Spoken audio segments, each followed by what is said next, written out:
Okay, so this is my Nerf shotgun. It's the Raider, if you watch, right now is what you should do is, if you have not watched part 1, quit this video and go to part 1, so you'll actually understand what I'm talking about here, but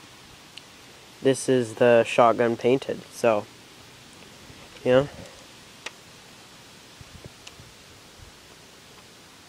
I think it has an alright paint job, so just took a spray paint can and basically painted it up, and just hang on a second.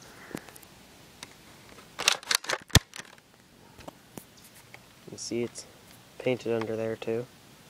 What I like doing is taking it and flicking it down, so it's like,